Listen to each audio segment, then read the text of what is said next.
Star Trek Discovery is premiering this weekend. Today I bring you titles for episodes 2, 3 and 4, a warp core interface photo, and you don't want to miss this one, a wine from Chateau de Picards.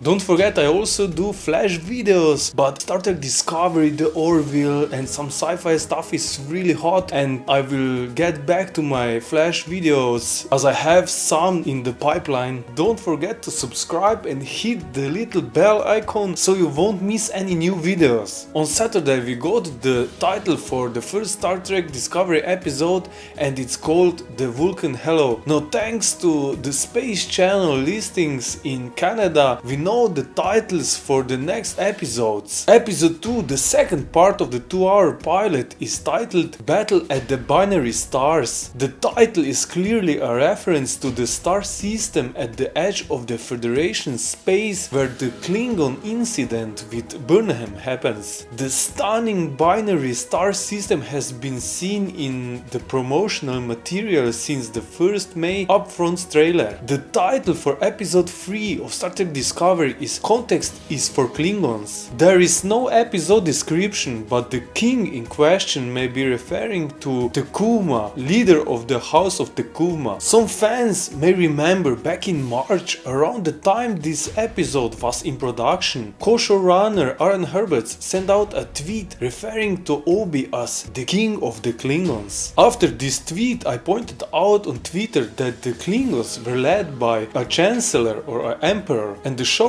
Aaron Herberts actually replied to me. He said he wasn't being literal about the king of the Klingons, and Chris Obi even made one of his famous videos about the king debate, answering to my tweet with a video message. You can watch it in the video I made about this with Chris Obi's video message and all. If you want, you can check it out under the eye icon in the upper right corner. As a hint, the video is quite fun and entertaining. The fourth episode's title is The Butcher's Knife Cares Not for the Lamb's Cry. This episode will be released on October 8th. For this episode we have no context what it may be about, but as we saw they showed off a lot of knives and battlets, Klingon props. It for sure has something to do with them. Also, the latest issue of Entertainment Weekly has another article on Star Trek Discovery. It contains some quotes from Aaron Herberts, Jason Isaacs and others that have been released before, but there was this one tidbit noting that even though the show is heavily serialized, there will be some traditional Trek in the first season. And here is a quote: "For Trek traditionalists, there are still rousing self-contained adventures along the way, such as an episode that plays like Groundhog Day in space." I bet this sounds familiar to you, and we both know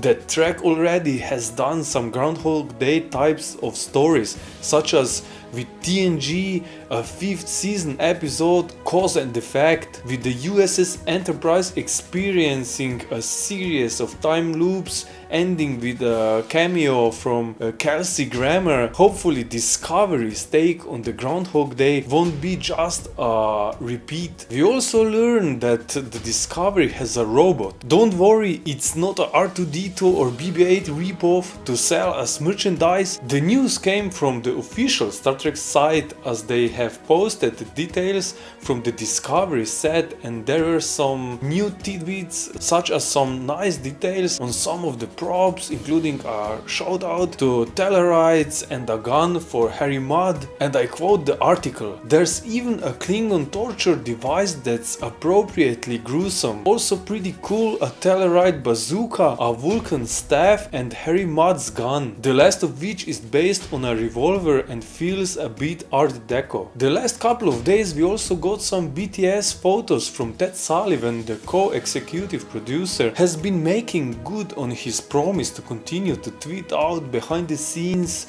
images. We got an interface photo of the Shenzou warp core, and here it is. Take a look and tell me what do you think about the warp core interface. I quite like it. We can clearly see how much progress we made in the 10 years after Enterprise aired, and the interfaces look more interactive and a lot more awesome than what we have seen to date. The next photo was from a tactical display, and on it we can see the Shenzou and I presume the Klingon fleet that warped in the last trailer. If I zoom in, you can clearly see some different types of ships, and there are a few designs very similar to the sarcophagus ship in front of the pack, so to say. I can't wait to see them in action, and I can't wait for the in-canon explanation why those ships look as they do. In some of the articles released and in tweets, the producing staff stated that the look of the Discovery will get a satisfaction in-canon explanation. And there is just 1 week to go, and we will see if it's satisfying or not, but I think they are great writers. They have for sure found a way to explain everything. Ted also released, in my opinion, the best BTS photo of them all. See for yourself and say it's not. Chateau de Picard. How awesome is that? It's said that this is a wine that Captain Georgiou has in her ready room on the Shenzou. Let's say if they start to sell the wine in real life, would you buy a bottle? I would buy a case for sure. Wow, it seems you enjoyed the video. So in this case, don't forget to subscribe and like the video. Thank you for watching, and I see you in my next video.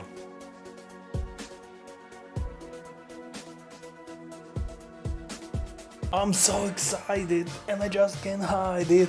I'm about to lose control, so click like and I will stop to sing.